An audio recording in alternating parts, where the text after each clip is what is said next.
Hello and welcome to episode 6 of Knee Deep in the Pod. I'm Dan. And I'm Chris. And in this This happens every single time. I'm going to leave that in. And this podcast is basically a place for us to talk about games and reminisce about the good old days when we actually had time to play them. This week we're going to be talking about game length. But before we dive into that... Oh, wait, that's you. But before we dive into that, well, a couple of things really to talk about. The first is that this is the first podcast that we're recording since the podcast has officially launched. So that's pretty cool. And I will ask our famous icebreaker question, but first, I was wondering, this is our first opportunity to do this. Do you have any follow-up to previous episodes? Anything you wanted to address that's come about from those previous episodes? From all the, thousands of comments that are streaming in. Oh, right. Yeah. My inbox it's actually full. It's actually full. Google has told me that I'm out of storage now. And that's just emails. Wow. So kindly, everyone, please stop emailing our inbox. We'll get back to you eventually, but right now I'm not even getting bank statements, so it's having an impact on my life. It's all the attachments. What are some of the attachments people have been sending in? You know the branding for for Knee Deep in the Pod. We've got our little pixelated bodies, and most of them have been images of those with threats, really, mostly threats. Severed, dismembered body parts. Yeah, just like knife to the heart, blood, just like pixel blood, just blah, blah, blah, blah. Yeah. But all publicity is good publicity. So people show love in different ways. Yeah. Some through loving messages and kind thoughts and words. Other murder. All right. Well, I don't know if we'll keep this in or not. It's like divergence from our usual style, I think. But maybe that's, maybe we're just coming into our own. You're 6 episodes in. This is what you want. This is what you want from the podcast. You've stuck with us this long. This is the real us. No more masks. The real Dan and Chris that absolutely no one asked for. I mean, I'll mention a couple of things that have come up in I was going to say in all seriousness. The rest, that was all serious as well. But additionally, we've had some comments about Anno. People were appreciating the mention of Anno. I'd be remiss not to give that a quick shout out. Yeah, we had one comment about Anno from the only other Anno fan out there, I think. Anno 1602, that is. Yeah. Still out there, living. And another mention or of appreciation for us talking about Knights and Merchants. There was actually a request about whether we would in our episode about game design, which of course was pre-recorded at the point of being asked this question, is if we were going to talk about the most downloaded map in the Knights and Merchants downloadable map website. What a very niche comment. Isn't it just? What is the most downloaded map? I don't even know that. I don't know the name of it. I just know that our friend John made it, and apparently it has the most downloads of anyone. Yeah. So he was basically saying, hey, you're going to talk about my level then? Are you going to give me a shout out? Yeah. Oh, well. Well, if you're still with us, John, the answer is no, we didn't, but now we've sort of mentioned it. Oh, man. All right. Well, Keep Chris, the fan mail coming, people. Yeah, we love it. Thanks for listening. And now for the classic icebreaker question, which is, what have you been playing recently? I'm so glad you asked, my friend. I'm going to break the rules immediately, and I'm going to give you two answers. Oh my goodness. And we've said we're going to talk about game length in this episode, but we may not get there because I've just got too much to say. So what have I been playing? Well, I returned to Doom Eternal, which admittedly is not an old game. Fair warning for listeners. We do play the occasional new game. But of course, a long-running franchise. So I completed all of Doom Eternal, like the base game, several years ago, and I loved every moment of it. Couldn't get enough. I've had the 2 DLCs sat in my library for some time. Didn't get a chance to play them for whatever reason, and I finally had a chance. So I installed them and cracked them open. And I had such a good time. I had such a brilliant time. The one thing I would say is it had been a while and the game properly kicked my butt for an hour or two before I really remembered how to play properly. It's one of those, I mean, it's quite a skill-based game anyway. Like it teaches you how to play, and like you need to play the game in the ways that you're supposed to play the game to have the most fun and do well. And there's quite a lot to it. So if you kind of haven't played for a long time, you forget those things and you kind of struggle. But more than that, the DLCs really pick up, in terms of the skill level, kind of where you left off at the end of the base game, or even like a notch higher. So it's like you're immediately into like the hardest level you've played. And having not played for like 3 years, it was like, ah! But it says a lot about how much I've enjoyed the game to kind of press through that initial like struggle. I was going to ask, were those first 2 hours frustrating or enjoyable? It was a mix, and it brings me back to something we said in one of our previous episodes, something you said actually, about how game design, is often about kind of straddling it's kind of a balancing act of frustration and boredom, right? Yeah. If it's too easy, it's boring. It's too hard, it's frustrating. So you need to sort of have somewhere in between. The developers of that game do talk about people getting frustrated, and basically they say, which I think is kind of roughly in line with what you were saying, is like, if we're like frustrating people, we're kind of okay with that because it means people are engaged and they care about it. Like, you don't want it to be so much, obviously, that you turn people off and it's too much. But yeah, it's like something you really like and something you really kind of care about. Like, almost like it, to some degree, almost should be frustrating. Particularly if it's skill based, so yeah, I found that quite interesting. But yeah, so I found it to be a mix, and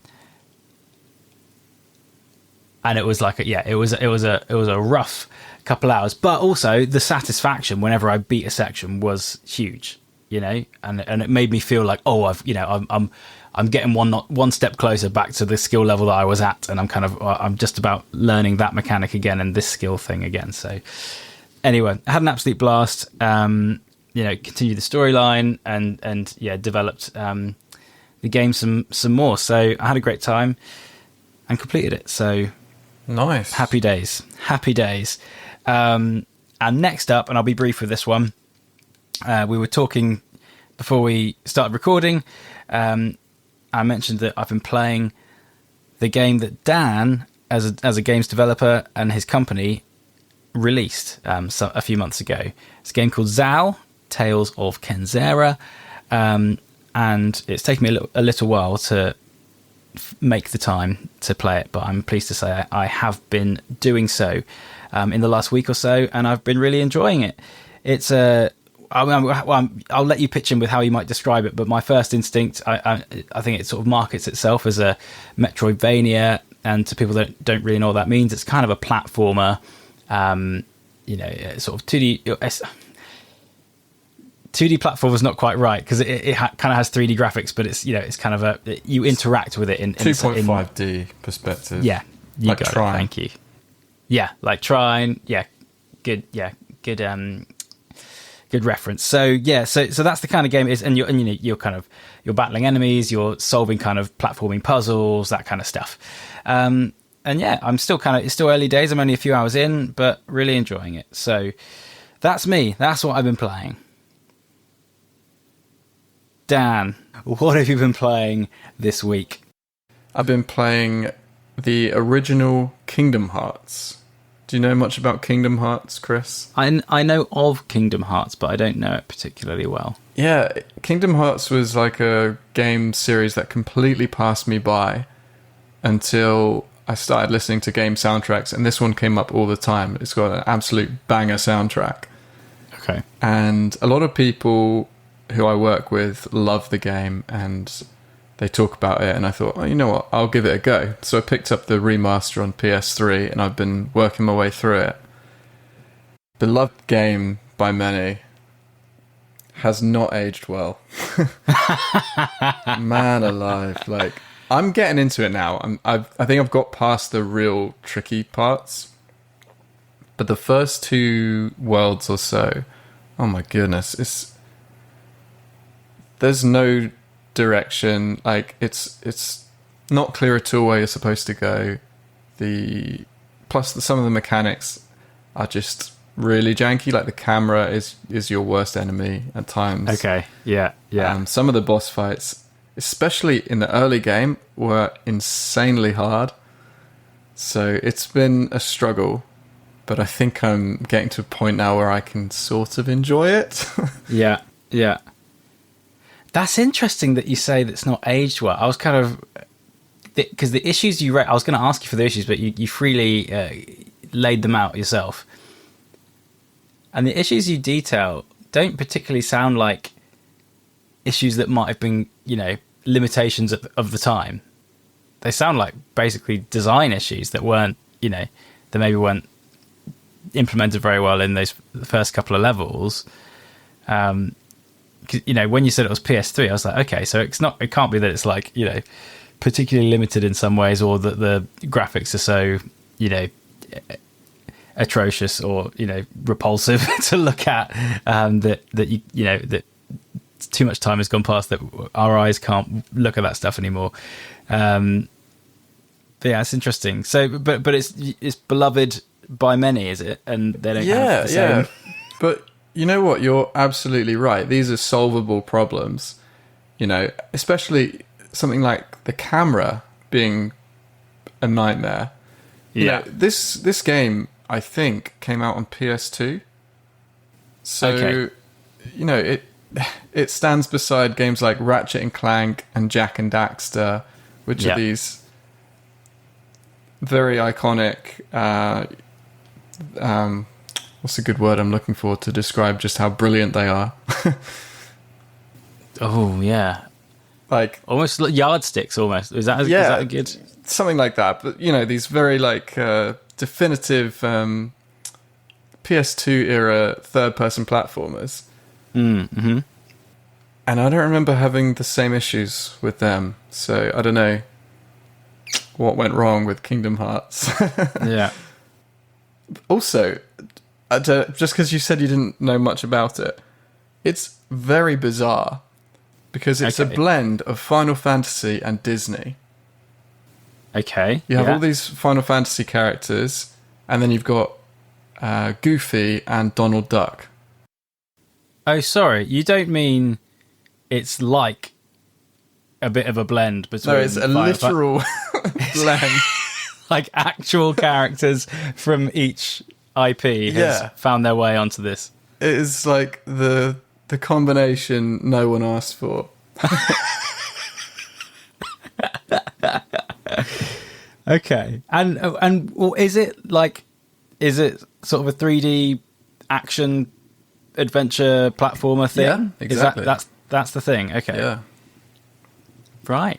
Very and you play some of these different characters, like you switch between them, do you? Or you're in a party, so you're controlling Sora, who's like the main character. who's kind of Okay. Final Fantasy-esque, but I think he was created for this series. Uh-huh. But Donald and Goofy are like your companions, so you'll be fighting and they'll be fighting alongside you. Okay. Yeah, it's so weird, but like it kind of works. Okay. Well, I'll tell you what, and you're still playing this? Yeah. Okay, well, I can't wait for the next episode when you tell us more about it as you've gotten further. Yeah, I've just landed on Aladdin's world, so I'll be doing that next. Aladdin's world. Yeah. Wow. I mean, there's a certain kind of. I mean, Goofy is almost the word that comes to mind, but there's kind of almost, you kind of almost have to let go of it being particularly serious. Yeah. By the sounds of it. It's charming. Yeah. And it's interesting. This we really must actually get into the topic, and so I won't go too deep into this. But for another time, on the topic of things we've been playing, I really want to talk on the podcast a bit about Sheepdog and Wolf, because it is an example, and this might have been a question you even asked, or something similar, in a previous episode. That is a game that I wanted to play, enjoyed, and wanted to complete. Maybe it does sit in this episode. Wanted to complete despite some serious design problems and like frustrations in the game. Number one being actually what you said just a moment ago. The camera is your worst enemy. It was horrible, like properly awful. And I remember actually handing this game. I've actually handed it to you at one point. Your brother, another friend of ours, and to be honest, the kind of reaction is very similar each time. It's like, a lot of games you hand someone the controller, someone that knows how to play games, and within a few seconds they're kind of up and going. Like they may not be expert at the game, but they can move around and sort of handle the basics. Yeah. And that is not the case with this game. You would hand it to someone and they'd be like, okay. And then in a couple of seconds time, it's like, wait, whoa, what's happening? It's like the camera's moving and that affects which direction you're walking. And it's a disaster zone. And yet I wanted to keep playing that game. That's really interesting. So this does tie in quite well actually with what we're going to be talking about, because although the title for today is game length, a part of that which sort of ties in is like completionism and how long you actually give a game. So I'm really curious, like what was it about this game that despite the janky mechanics made you determined to finish it? Okay. So a part of it is actually what you mentioned earlier. One of the qualities is it is charming. It's charming for several reasons. One, it's a Looney Tunes themed puzzle game. So it's kind of wacky and zany and a bit silly and kind of loony. Yeah, you got it. So it's like, tie this string between two trees and walk backwards enough, and then it's going to like launch you across the map. Okay. And like I don't know, and like use a bungee rope to kind of fall down a cliff and like grab some like item you need and then get sprung back up. And like the whole thing is each level is basically you need to find a way to capture a sheep that is being protected by Sam Sheepdog and like grab him away from Sam and take him to like wherever it is, the goal, essentially, the kind of the big white circle somewhere on the level where you need to plonk a sheep to win. So it's really simple concept, but there's just differing puzzles as you go along, and like most of them are quite unique and just kind of interesting and silly, and so I think charm is a big part of it. And it was kind of the puzzles were silly and engaging, and it was kind of interesting, but kind of most of them were quite good. Like I rarely had to look anything up. It was just a case of like if you can put your brain in like cartoon logic gear, Yeah. then you can kind of, you can sort of work out the puzzles, if you can think that way. So, it was just like the theming of the game being Looney Tunes, and just like the delivery of it, and the charm. And they had, I think, the actual voice actor for Daffy Duck, on it. And what does Daffy Duck sound like again?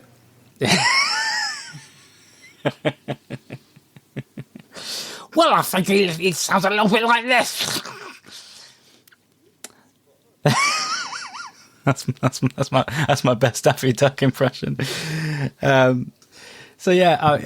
All of that, despite a horrible camera, and just like at times dreadful, like sound design and other things, it's just like, you know what, I just really enjoyed it. And to be honest, partly the completionist in me, that wanted to like see it through. It's a game that I've owned for many years. It came out of my possession, it came back in, and I just wanted to like take it to the end. And there was kind of a drive in me to do that. So that was the other thing. That's interesting. You said it's the completionist in you, because I was going to ask, did you ever consider just watching a playthrough on YouTube? Because that way you could experience the charm without having to experience the frustrations. Wow. I didn't consider watching it on YouTube as a replacement for playing the game. However, I've sort of done that in the past, but for different reasons. So there are some games that I would like, and I guess this is for completion. This is sort of on the completion thing, because there are some games where I want to see like basically the end payoff, the end like cinematic or something. Yeah. And, for what, reasons lost to time, I don't have the save game I had, whenever it was, or there was a level I just could never get past, or, something that was like that was in the way of me finishing. But I just want to know what happens at the end. I just want that final thing. And I don't want to have to spend, 20, 30, whatever, how many hours it is to complete the game, most of which is stuff I've done before and don't have a great deal of interest in playing again. I really just want that the final like 5%, and the end cinematic. And I have occasionally gone to YouTube just to watch the ending of a game, and then I can just be like, right, I'm done. I can let go. Jobs are good. I can move on. And you know what? Sometimes, and we've talked about old games and how much we love them, and I think I said previously, probably about 50% of the games I play, I would consider to be old games, and I devote my time to them. And that is absolutely true. But occasionally there are old games which we've sort of said, sometimes they're a pain in the ass to run, or there are difficulties in running them, or maybe there's a chunk of them that's just like tedious to play. And sometimes just watching like 20 minutes of it on YouTube is enough to like scratch the itch. To scratch the itch, yeah. And it's all, and it is kind of like I've just okay, and I've saved myself the hassle now of like having to dump 6 hours into that game. That was all I needed to see.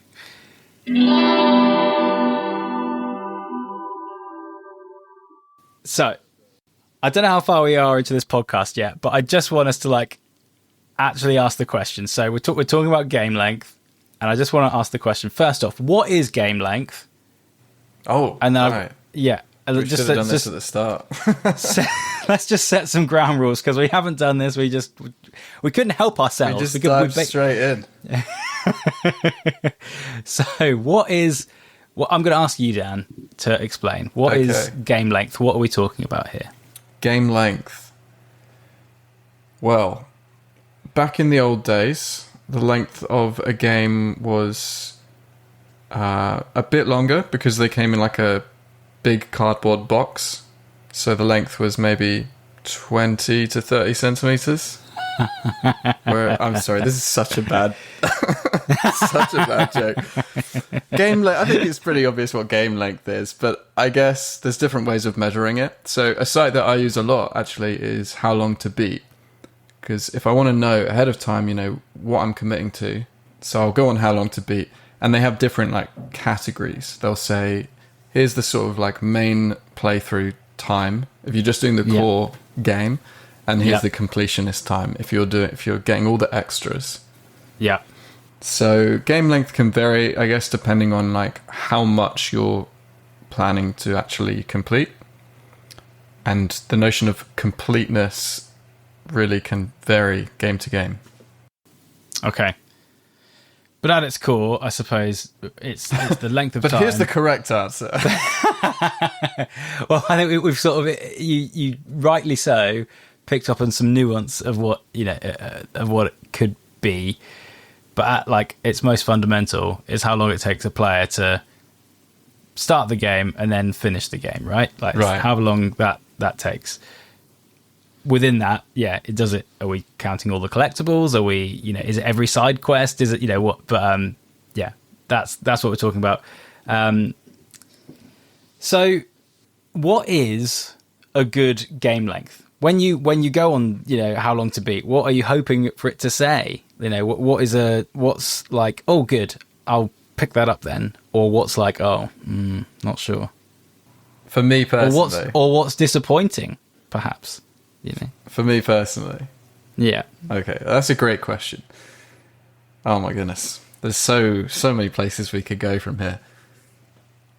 People often, I think, tie value to game length, and they think that if a game is longer, then it's somehow better value. I guess you're spending less per hour that you put into the game.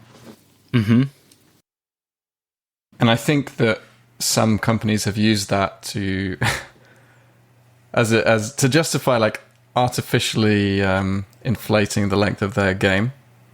Yeah, I've heard of this. But that's a tangent. For me personally, I mean, to start at the extremes, if I look on how long to beat and it says this game takes 300 hours, forget about it. Yeah. Even if I had that kind of time, I'm just not willing to spend that much time on one particular game. Like, there's so many games that I could be playing. There's so many games that I want to play. Yeah. It would have to be a really freaking great game for me to spend 300 hours. Yeah. Yeah.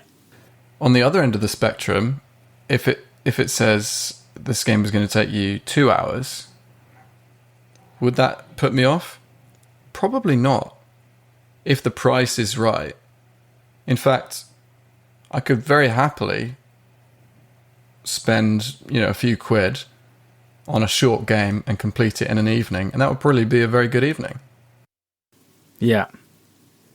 That's interesting, isn't it? 'Cause I think within that answer, you've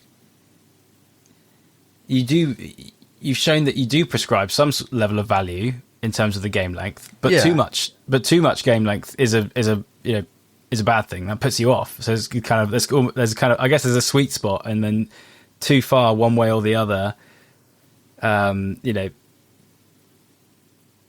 is a bad thing, or needs to like have the right relationship to value or price, I suppose. Yeah. So like, too far on the left, as you say, maybe 2 hours, maybe that's not a bad thing, but it needs to not be, I'm probably not going to pay £60 for my 2 hour long gaming experience. Yeah. Like, the price is certainly a factor, but I think that that's much more apparent at the low end of the playtime. As soon as you pass 6-10 hours, I'm less concerned about paying a bit more. Sure. Okay. 6 hours, I suppose, is still quite a short game by modern standards. Yeah, I wouldn't know exactly how long I spent without looking, playing Firewatch, for example. But that wasn't a long game, and yet it is very memorable, as you say. Like, that was a really memorable experience, and I've recommended that game to several people. Yeah. It's not a super long game. I don't know if I did everything in it, and I haven't replayed it, but I thought it was brilliant, and I would recommend it to gamers and non-gamers alike. Yeah, definitely. So let me fire the question back at you. Like, what's a good game length for you? Yeah, I think you raised a really good point about it being contextual, really, to some degree. So, and I think perhaps, I wonder if you agree with this, perhaps as we have grown older and perhaps time is a bit more precious, sometimes I appreciate a shorter experience where, like, a concentrated experience, like it's all the good stuff, like it's all good for, like, as you say, for like 6 hours or for some like compact time. It's just all great, there's no filler. So I think there is definitely a place for those sorts of games, and I suppose you would look to the sort of indie scene most for that sort of for that sort of length and that sort of experience. There are, I don't think I've ever spent 300 hours on any game ever. Really? But wow, I mean, there's maybe one or two. What's your most played game on Steam? On Steam? Can I? I'm not entirely. Can I just find out? Is that really easy to find out? Yeah. How do I filter it by, like, most played? I'll race you. Or how do I order it by most played? I think if you just go to your profile and click on games, then you'll see by default. Oh, so yeah, it's Team Fortress 2 for you, which is the same for me. Yeah, I thought it might be. Oh, you beat me to it. Okay. But you're nowhere near 300 hours. No, I've got, like, 100 and something. 135. Yeah. I wonder what I've got in Skyrim. Did I play that through Steam? Less than 50 hours. 46 hours. Your second most played, funnily enough, is Doom Eternal with 117 hours. Yeah. Wow. Anyone that's played Doom Eternal will probably, like, laugh hysterically when I say I've only played it in one difficulty. Like, that's not me replaying it with, like, in a higher difficulty later on. That's just one playthrough. But that's with DLCs, right? That's with DLCs, and it's with a bit of... it's with a bit... Like, you do go back and replay levels a bit for, like, collectibles and stuff a bit. So there is some of that, but... It probably counts pause time as well. I don't know if you might have, like, left it paused. And I'm certainly with kids, settling kids in the evenings. That's more of a thing now. What's your most played games? My most played is also Team Fortress 2, but with significantly more hours. I'm at 650. Wow. But It's just a shame that your skill level doesn't reflect that. But my second most played game is Skyrim with only 67 hours. So it's like 10 times less. Oh, interesting. But these are only the games that are on Steam. I think I've got games outside of Steam with significantly more playtime. Yeah, I can think of a couple that might be up there in terms of playtime. I think Oblivion for me would be up there. I think I spent a lot more time playing Oblivion than I did Skyrim. RuneScape. How many hours have we spent on RuneScape? Oh my goodness. And for me, I think, actually, Knights and Merchants, the amount of... Because that's just every time you sit down to that, you can't do a short game of Knights and Merchants. Like, a short game of Knights and Merchants is like hour and a half. That's rapid. Yeah. So, there must be many, many hours of that. But also for me, Unreal Tournament 2004, I've replayed that so many times. Look, this isn't the episode about replayability. Yeah. This is about game length. Actually, because you just touched on it there, you said about Knights and Merchants how, when you sit down to play, you're basically booking out an evening. Like, that's 2 hours sunk. Yeah. And I think that's kind of tangentially related to game length is what I would call session length. Mm-hmm. So to complete so let's take Doom Eternal, right? To complete the whole game end to end, is apparently 120 hours. But that's going to be broken up into many individual sessions.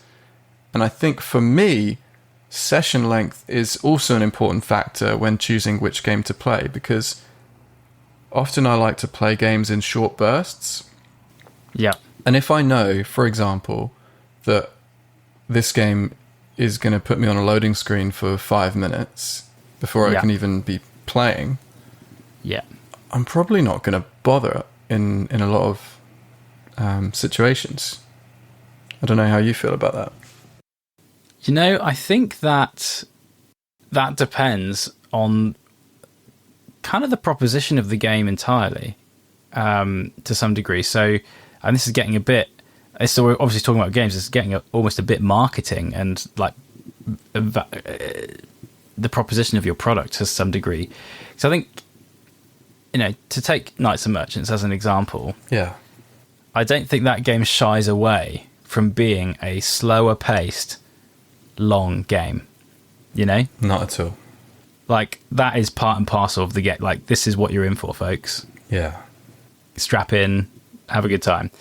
And so, if something takes a bit long to, I don't know. I mean, to be honest, you can launch into a game quite rapidly with that game, but like, I'm already expecting to spend, as you say, like 2 hours this evening playing Knights and Merchants. And so, if there's a 5-minute delay, it's not a big deal. Alternatively, if there's a game where each level is a few minutes, if I have to wait 5 minutes, I could have played 2 levels by now. That's frustrating. Like, that's like proportionate. The proportionality of that is quite interesting, and and so as a gamer, you might be more and more frustrated by that, and also probably because when you have planned to play that game that is quicker paced, and each level or each segment of progress is shorter or achieved over a shorter time, you've probably allocated it into a smaller window. Maybe I'll do 20 minutes of this before I go to bed, or I've got half an hour before I'm going out or need to get ready for such and such. I'll just do this, and so half of that is spent faffing. That then furious, like that's just complete turn off, right? So it's an interesting point you make about session length. I really like the term you used just then. I've already forgotten it, but it was something like segments of progress. Yeah. Yeah, like a game is divided into segments of progress, and I really like those segments of progress to align with my sessions. If I'm dipping into a game, I want to come away and feel like I made progress. And that's difficult if you're playing a game in short bursts, but the game has really long levels. It becomes very difficult to feel like you've made good progress in a short session, if that makes sense. Yes. I would rarely want to come away from Doom Eternal, for example, midway through a level. Exactly. Even though it's actually quite step back, it's actually quite reasonable to do so, because for me at least, a level will take the best part an hour. They're not brief. They're chunky. There's a lot of encounters, and partly part of that is the speed at which you take it. But yeah, there's a lot to it. But equally there are save points throughout, and so you can leave and you don't really lose much in the way of progress. You've got save points, but it's interesting that I still didn't really want that to be the case. Alternatively, or similarly, but much worse, perhaps, back to Sheepdog and Wolf for a second. Each level of that I would find took 45 minutes to an hour on the first playthrough, because you're working out the puzzles. It'll be faster if you know what you're doing already. Yeah. But to a dad of 2 young boys who are liable, one or the other of them, to wake up at some point in the evening. If I start my evening of I'll do a bit of washing up, and then I'll do this other thing. I'll do a bit of these house jobs that are gonna be useful for my house, my wife. Do those things at the beginning of my evening. Now it's 10 o'clock. I've got an hour before bedtime. I'm just gonna load up Sheepdog and Wolf and play it. And basically, I've got enough time. If that is uninterrupted, I've got enough time for a level. Okay, if the stars align. Yeah. And needless to say, more than once, the stars did not align. And there are no checkpoints in those levels. Oof. So you can be 45 minutes in, you've just about worked out, all the solutions to the different puzzles, but then the opportunity to finish slips away. It's out of reach. And now I've wasted an evening, essentially. I need to bin it off, and I need to revisit in a few evenings' time when I can get back to it. And that was such a frustrating experience. The only gain I had from playing the first time around is that I knew the solutions to the puzzles I'd already encountered, so I would be much quicker to get to the point where I was. But there's a reality to just like the length of like the time it takes to move characters around, to interact with the different things. It's you'd still take 20 minutes to get to where you were. Yeah. So just the amount of wasted time as a result was very frustrating. And funnily enough, that problem would be solved if you were playing on an emulator, because you could just do a save state. So you're effectively punished for actually playing on the real hardware. I do insist on keeping the old hardware. I respect that. But the convenience of a save state, being able to stop a game at any point and come back to it later and be at that exact same point, that's so valuable. And a lot of older games in particular, they didn't have a system like that. Save points had to be earned, rightly or wrongly. I think that's much less popular these days. But certainly back then it was common. That's interesting. Can you think of an example where your save state had to be earned? Have you got an example in mind? I'm thinking of, for example, Final Fantasy IX. You could only save at certain points in the game. Right. Like you had to reach a Moogle. Okay. I'm sure there are others. Doom was perhaps quite rare in the sense that you could just literally save anywhere. Yeah. But I don't think that was super common back then. No, I think there was a real mix. Because games that come to mind, you could do that in. I'm pretty sure you could do that in Duke Nukem, for example, and probably a fair few other like first-person shooters of that era. So maybe it was kind of a genre thing. I can think of it also in like Tomb Raider, for example. You have quite a lot of freedom to just save. But Tomb Raider in particular, I can just think of so many examples of soft locking. And this was the era of like the quick save, which is just fraught with danger. We touched on that in a previous episode, didn't we? We did. And to this day, I approach quick saving with a great deal of trepidation. But yeah, it's actually something the save point thing. You're right. I think probably most games these days, there's a lot of checkpoints and saving as you go, and it just does it for you. But there are still, times or approaches to saving that I find confusing, or like didn't we learn this or do this like 20 years ago? Why are we still grappling with it now? Like the freedom, like you just mentioned, of first-person shooters in the 90s, where you could just save whenever you like, crack on. Yeah. And it's so common now to have like save slots. So you might get quite frequent checkpoints, but you've got, let's say you're limited to 3 save slots. So you can have 3 games on the go. That's it. What if you've got 4 siblings? I know. That always did my head in as a kid when they give you just a very small number of save slots. Yeah. Or what if you want, so what if you've got enough save slots for your siblings, but now a guest has come round and you want to start from the beginning? Right. Like all these things are limited and constrained by this idea of save slots. I'm just like, why? Like we were doing this 20 years ago.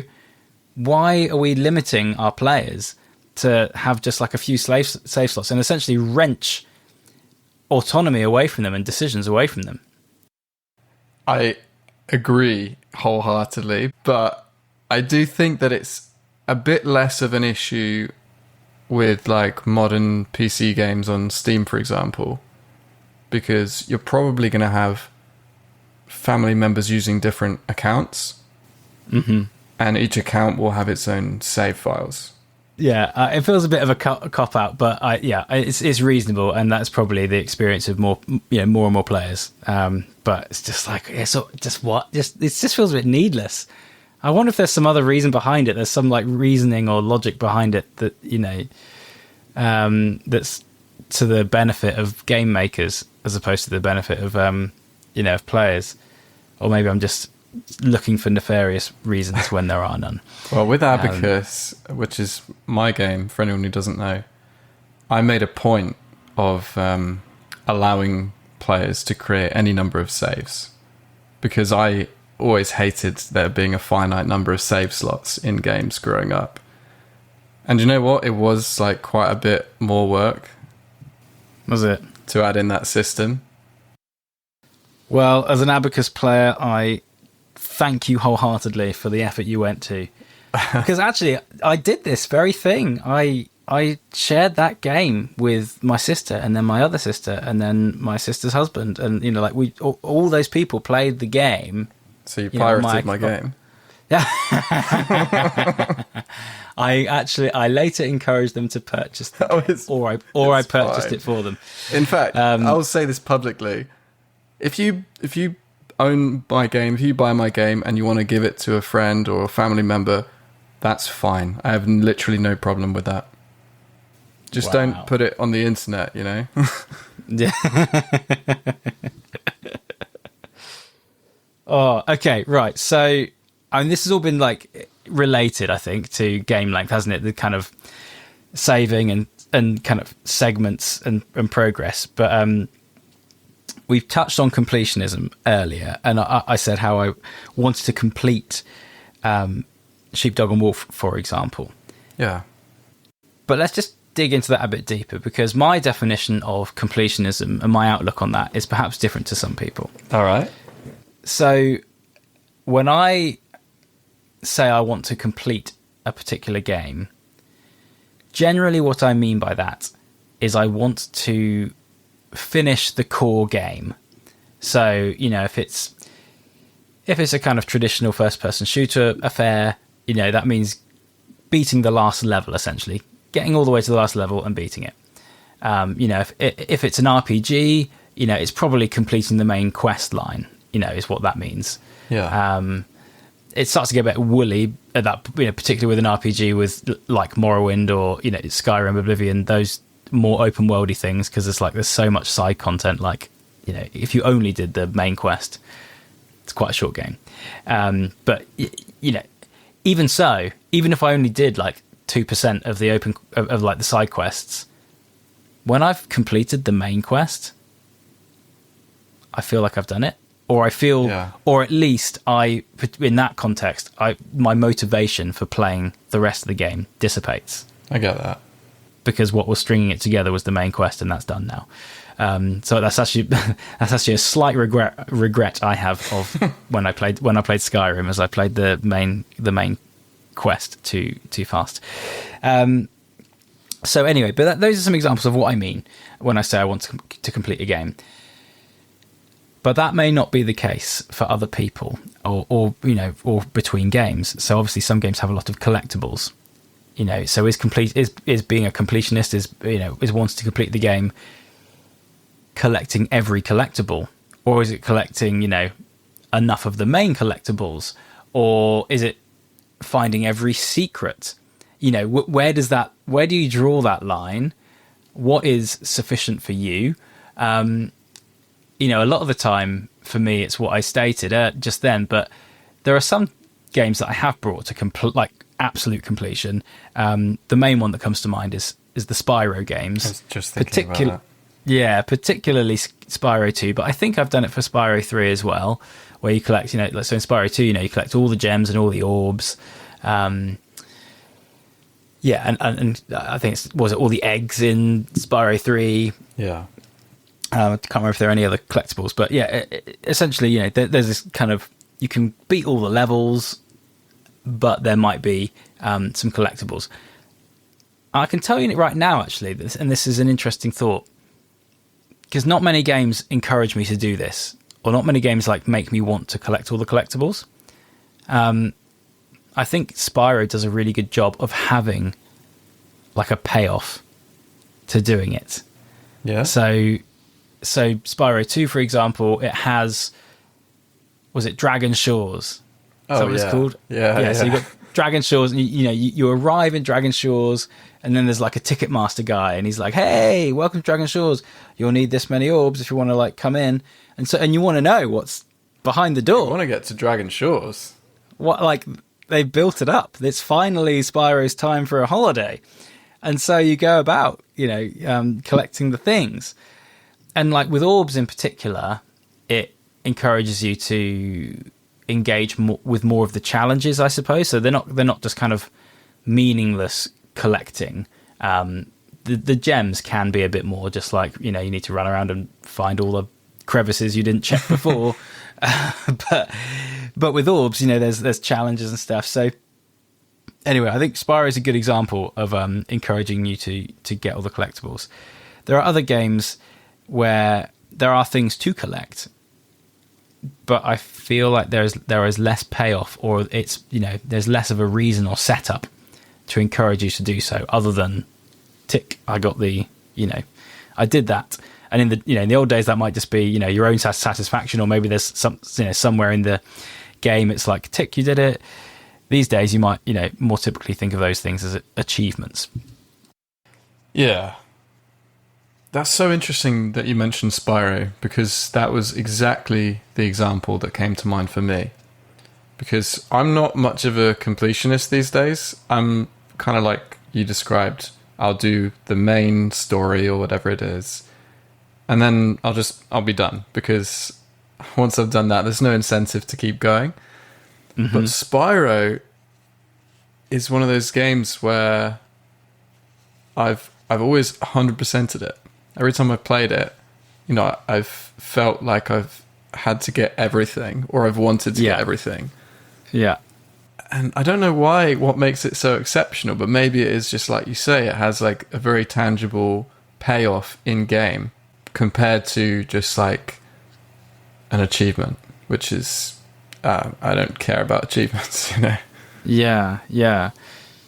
So I think it just strikes a really nice balance, of like having that payoff, and I think also, it's relatively attainable. Like if to someone that really wants to, it's quite attainable without it being like so hard. Yeah.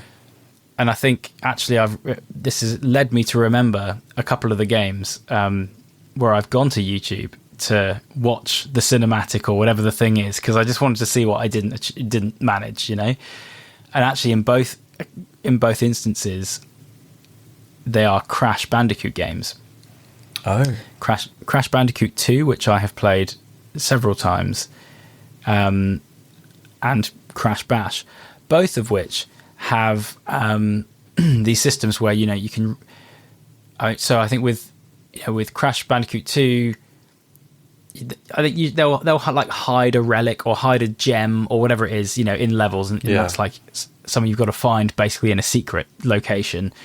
And then there's another collectible, again, either gem or relic, I think, that you have to redo the level, but like within a certain time, or there's some sort of challenge that, you're doing the level, but there's some other element that you need to like achieve. The relics were for time trial. Okay. Yeah. Thank you. And, with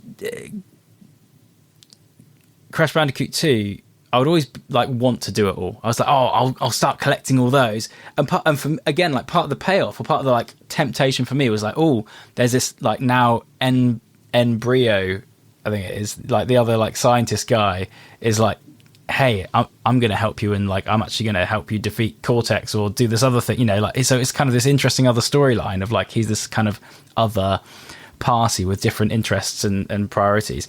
Yeah. And so I kind of want to see that play out, but it gets really hard to collect those things. And I'd get to a point where it's just like, it's the difficulty and faff compared to my expected payoff don't tally up anymore. And I just stop. Yeah. And and so I've never done it. Similarly with Crash Bash, I'm not sure how much is there in the way of like cinematics or something to like kind of pay off in that sense. But there's loads of collectibles and like, challenges, again, like gems and relics and stuff in different levels to collect. And each time I'm like, oh, I'm going to do that. And then I run out of steam because it's too hard. That's a really good point. Exactly as you said, Spyro, the challenge is like very low. It's super attainable. Whereas Crash Bandicoot, super hard. You got to be so determined to see that through. Yeah. So where do you lie with this? So you said, I think you said you mostly you're kind of with me in terms of just like getting to the end level or whatever. That's fine for you. Can you explain why, or can you think of any other examples that buck that trend for you? Well, like games that have inspired me to play them to 100% completion. Yeah. You got it. Funnily enough, I actually made a list just the other day of games I have like completely completed. Really? Yeah, you know me, I love making lists. You do love a list, man. I love making lists. Fez was one that I wanted to complete. Oh, yeah? And that was because I was just really enjoying it, man. I didn't want that game to end. Nice. I was really enjoying the puzzles, and I wanted to solve the puzzles. Because puzzles need to be solved. Love that. Wow, that really speaks to the design of that game, that it makes you just want to... Really just makes you want to do it all and do all the puzzles. I really enjoyed Fez, but there are puzzles where I just like, I'm leaving that one. Like, I'm leaving it, and I'm not sad about it either. I will say this about Fez. There were some puzzles which I felt were a little bit like too hard, like to the point where it was unreasonable to expect someone to be able to solve them. So there were a few I had to look up, and at that point it just drains the satisfaction out of the game a little bit. Yeah. But still a great game, and I still really enjoyed completing it. This is quite a long list, man, so I won't bore you with all of them, but it would be interesting to see if there's a pattern, Yeah, it would.